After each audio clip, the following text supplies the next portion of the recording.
ಇನ್ನೊಂದ್ ಕಡೆ ನಿಮ್ಮಿಬ್ಬರ ಆನ್ ಸ್ಕ್ರೀನ್ ಕೆಮಿಸ್ಟ್ರಿ ಬಗ್ಗೆ ಎಲ್ಲರೂ ಮಾತಾಡ್ತಿದ್ದಾರೆ, ತುಂಬಾ ಚೆನ್ನಾಗಿ ಮೂಡ್ ಬಂದಿದೆ ಅಂತ. ಇನ್ನೊಂದ್ ಕಡೆ ಆ ಕಬ್ಬಿನ ಜಲೆ ಸಾಂಗ್ ಕೂಡ ಸೂಪರ್ ಆಗಿ ಬಂದಿದೆ. ಸೊ ನಿಮ್ಗೆ ಮೊದಲೇ ನೀವು ಹೇಳಿದ್ರಿ ರೊಮ್ಯಾಂಟಿಕ್ ಸಾಂಗ್ಸ್ ಎಲ್ಲ ಆಗಲ್ಲ ನನ್ಗೆ ಅಂತ. ಸೊ ಯಾರು ಜಾಸ್ತಿ ರೀಟೇಕ್ಸ್ ಎಲ್ಲ ತಗೊಳ್ತಾ ಇದ್ರಿ ನಿಮ್ಮಿಬ್ಬರು? ಆಕ್ಚುಲಿ ಅವ್ರದ್ದು ಕೆಮಿಸ್ಟ್ರಿ ನನ್ಕಿಂತ ನೀವು ನೋಡಿ ರತನ್ ಜೊತೆ ಚೆನ್ನಾಗಿ ಹೌದು, ಫುಲ್ ಇನ್ವಾಲ್ವ್ ಆಗ್ಬಿಟ್ಟಿದ್ದಾರೆ. ಹೌದು, ಡಾನ್ಸ್ ಬರ್ದಲೇ ಇರೋರು ಕೂಡ ಆ ರೇಂಜ್ ಡಾನ್ಸ್ ಮಾಡಿದ್ದಾರೆ. ಮತ್ತೆ ರತ್ನಿ ಬಂದ್ಮೇಲೆ ಬಿಡಕ್ಕಾಗತ್ತಾ? ಅದು ಮುಂಬೈಯಿಂದ ರತ್ನಿ ಬಂದು ಎಲ್ಲಾದ್ರೂ ಎಂಟರ್ಟೈನ್ ಮಾಡಕ್ ಬಂದಾಗ ಹಳ್ಳಿ ಹುಡುಗರು ನಾವು ಇನ್ವಾಲ್ವ್ ಆಗಿಲ್ಲ ಅಂದ್ರೆ ತುಂಬಾ ಕಷ್ಟ. ಸೊ ಹಾಗಾಗಿ ಆ ಇನ್ವಾಲ್ವ್ಮೆಂಟ್ ಇತ್ತು. ಸೊ ನಿಮ್ಮಿಬ್ರಲ್ಲಿ ಅಂದ್ರೆ ಆ ಸಾಂಗ್ ಮಾಡ್ಬೇಕಾದ್ರೆ ಯಾರು ಜಾಸ್ತಿ ನರ್ವಸ್ ಆಗ್ತಿದ್ರಿ? ಆ ರೊಮ್ಯಾಂಟಿಕ್ ಸಾಂಗ್ ಮಾಡ್ಬೇಕು ನೀವೇ? ಇಲ್ಲ, ಅದು ಕೂಡ ನಾವು ಆಕ್ಚುಲಿ ಡಾನ್ಸ್ ಕ್ಲಾಸಿಗೆ ಹೋಗಿ ಒಂದು ಪ್ರಾಕ್ಟೀಸ್, ನಾನು ಆಕ್ಚುಲಿ ಕಮ್ಮಿ ಬಂದಿದ್ದೆ ಅನ್ಸುತ್ತೆ. ಅಲ್ಲ, ಇವರು ಒಂದು 3 days ತಗೊಂಡ್ರು ಪ್ರಾಕ್ಟೀಸ್ಗೆ, ನಾನೊಂದು 13 days ತಗೊಂಡಿರ್ತೀನಿ ಪ್ರಾಕ್ಟೀಸ್.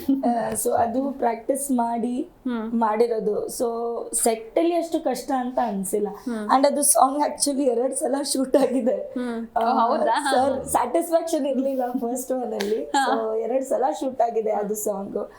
ಅಂಡ್ ಆಕ್ಚುಲಿ ತುಂಬಾ ಡಿಫ್ರೆನ್ಸ್ ಕಾಣ್ತಾ ಇದೆ ಸ್ಕ್ರೀನ್ ಅಲ್ಲಿ. ಫಸ್ಟ್ ಏನ್ ಶೂಟ್ ಮಾಡಿದೀವೋ, ಸೆಕೆಂಡ್ ಏನ್ ಶೂಟ್ ಮಾಡಿದ್ವಿ, it is looking very rich and very nice. So ಕಷ್ಟ. ಜೊತೆ ನಿಮ್ ಕಾಸ್ಟ್ಯೂಮ್ಸ್ ಚೆನ್ನಾಗಿದೆ, ಆ ಕಲರ್ ಕಾಂಬಿನೇಷನ್ ರೆಡ್ ಸಾರಿಲೆಲ್ಲ ತುಂಬಾ ಚೆನ್ನಾಗಿ ಕಾಣಿಸ್ತಿದ್ದೀರಾ. ಅದನ್ನು ಹೇಳ್ಬೇಕಾದ್ರೆ ನಿಮಗೆ ಸ್ಟೋರಿ ರೆಡ್ ಕಾಸ್ಟ್ಯೂಮ್ ಬಗ್ಗೆ? ಯಾಕೆ ಅದ್ರಲ್ಲೂ ಒಂದು ಸ್ಟೋರಿ ಇದೆಯಾ? ಅದೊಂದು ಚೆನ್ನಾಗಿದೆ. ಆಕ್ಚುಲಿ ನಂಗೆ ಮಾಡಿಸಿದ ಕಾಸ್ಟ್ಯೂಮ್ ಏನಿತ್ತು ಅದು ಫಿಟ್ಟಿಂಗ್ ಸ್ವಲ್ಪ ಇಶ್ಯೂ ಆಗಿ, ಇದು red costume was not in our heads only.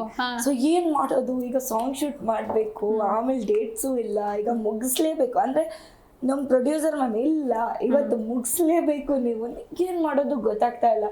ಪಾಪ ಮಹೇಶ್ ಅಣ್ಣ ಎಲ್ಲ ನಮ್ಮ ಅಸೋಸಿಯೇಟ್ಸ್ ಎಲ್ಲ ಕುತ್ಕೊಂಡು ಎಲ್ಲ ನಾನು ಹೇಳಿದೆ, ಸರ್ ಒಂದು ಎಲ್ಲಾದ್ರೂ ಬಟ್ಟೆ ಅಂಗಡಿ ಇದ್ರೆ ಹುಡುಕಿ, ಅದು ಮಟೀರಿಯಲ್ ಬರುತ್ತಲ್ಲ. ಆಯ್ತು ಅಂತ ಹೇಳಿ ಎದ್ದೋದ್ರು, ಅಲ್ಲಿಂದ ಫೋನ್ ಮಾಡಿ ಅಂತ. ಅಲ್ಲಿಂದ ಫೋನ್ ಮಾಡಿದಾಗ ಸರ್ ರೆಡ್ ಕಲರ್ ಅಲ್ಲಿ ಪ್ಲೇನ್ ಮಟೀರಿಯಲ್ ಇದೆಯಾ ನೋಡಿ, plane material ಹುಡುಕಿದ್ರು.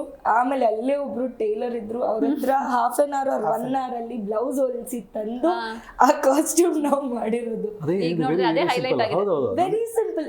The cost was also around, sorry was 400-500 rupees, blouse ಒಂದು 500 ರೂಪಾಯಿ. ಬಟ್ ಈಗೆಲ್ಲ ಪೋಸ್ಟರ್ಸ್ ಅಲ್ಲೆಲ್ಲ ಅದೇ ಸಾರಿ ಇದೆ. ನಾರ್ಮಲಿ ಏನ್ ಮಾಡ್ತೀವಿ ಅಂದ್ರೆ, ನಮಗೆ ಅದು ಕಾಸ್ಟ್ಯೂಮ್ ಇಷ್ಟ ಆಗಲಿಲ್ಲ ಫಸ್ಟ್, ಅವ್ರಿಗೆ ಫಿಟ್ ಸರಿ ಆಗಲಿಲ್ಲ. ನಾವು ಏನು ಮಾಡ್ತೀವಿ, ನಂದು ಕಾನ್ಸೆಪ್ಟ್ ಏನಂದ್ರೆ ಎನಿಥಿಂಗ್ ವಿ ಡೂ ಅಲ್ಲ ಒಂದು ಬ್ಯಾಕಪ್ ಇಡಬೇಕಂತ, ಕಾಸ್ಟ್ಯೂಮ್ ಆಗಲಿ ಏನೇ ಆಗಲಿ. ಸೊ ನಾನು ಆಲ್ವೇಸ್ ಅಲ್ಲ ಒಂದು ಸೆಕೆಂಡ್ ಆಪ್ಷನ್ ಇದಿರುತ್ತೆ ಅಂತ. ನಂದು ರೆಡಿ ಇತ್ತು ಒಂದು ಬ್ಲ್ಯಾಕ್ ಪ್ಯಾಂಟ್, ಅದಕ್ಕೆ ಒಂದು ಬ್ಯಾಕಪ್ ಈಗ ಕಾಂಬಿನೇಷನ್. ಅದು ಇಷ್ಟ ಆಗಿಲ್ಲ. ನೆಕ್ಸ್ಟ್ ಏನು ನಮ್ಮ ರೆಡ್ಡಿ ಅಂತ makeup man is very active, ಅವ್ರು ಏನು ಮಾಡಿದ್ರು, ಇಲ್ಲ ನಾನು ರೆಡಿ ಮಾಡ್ತೀನಿ ಅಂತ. But it took maximum ½ an hour. It was really, I don't know how he has done it. ಎಲ್ಲಿ ಹೋದ್ರು, ಎಲ್ಲಿ ಇವ್ರಿಗೆ ಟೈಲರ್ ಸಿಕ್ಕಿದ್ರು ಏನ್. ಅಂಡ್ ರೆಡ್ಡಿ ಅನ್ನೋದು ಒಂದು ಸ್ಪೆಷಾಲಿಟಿ. ಟೈಲರ್ನ ಕರ್ಕೊಂಡ್ ಬಂದ್ರು, ನನ್ನ ಮೆಜರ್ಮೆಂಟ್ ಒಂದು ಫಿಟ್ಟಿಂಗ್ಸ್ ಬಂದಿಲ್ಲ. I was like surprised with perfect. ಒಂದು ಅದೇ ಹೇಳ್ತೀವಲ್ಲ ಲೋಕಲ್ ಟೈಲರ್ಸ್ ಹೆಂಗಿರ್ತಾರೆ ನೋಡಿ, ನಾವು ನೆಗ್ಲೆಕ್ಟ್ ಮಾಡ್ತೀವಿ, ಬಟ್ ನೋಡಿದ್ರೆ ಇವಾಗ ಅದೇ ಹೈಲೈಟ್ ಆಗಿದೆ.